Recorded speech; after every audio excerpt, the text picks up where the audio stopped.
लता मंगेशकर नूरजहां बनना चाहती थी, मैडम से क्या सीखा।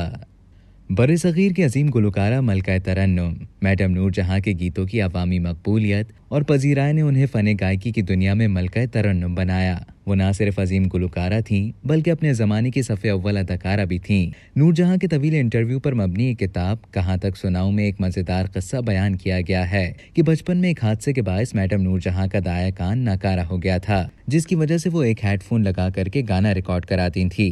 अलबत्ता कई गुलकार उनकी देखा देखी एक कान में हेडफोन लगाकर गाना रिकॉर्ड कराने लगे। नूरजहां का शुमार बरसगीर के उन गिनती के चंद फनकारों में होता है जिनकी फनी महारत का असर उनके हमअसरों ने भी कबूल किया, चाहे ये फन अदाकारी का हो या गायकी का।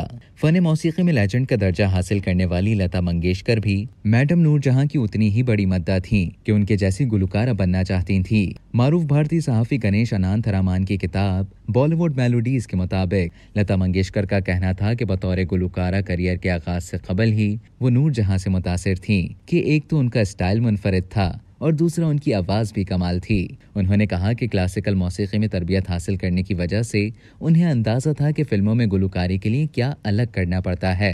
लता मंगेशकर का मजीद कहना था कि मैंने पहली बार नूरजहां को फिल्म खानदान के गानों में सुना और उनकी मद्दाह बन गई।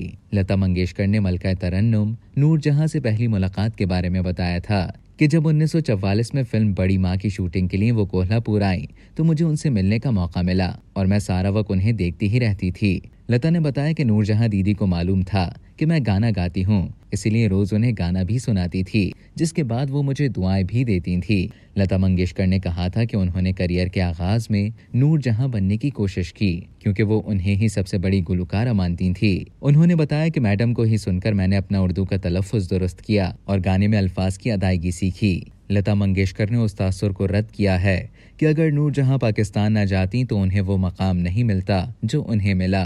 नूरजहां 1947 में पाकिस्तान गईं, जबकि लता का कहना था कि उन्हें इसके भी एक बरस बाद शोहरत मिली जो अगर उनके हिस्से में होती तो वैसे भी उन्हें मिलती। अब तक के लिए इतना ही। मजीद खबरों और न्यूज़ अपडेट्स के लिए डेली जंग के YouTube चैनल को सब्सक्राइब करें और Facebook के पेज को लाइक करना ना भूलें।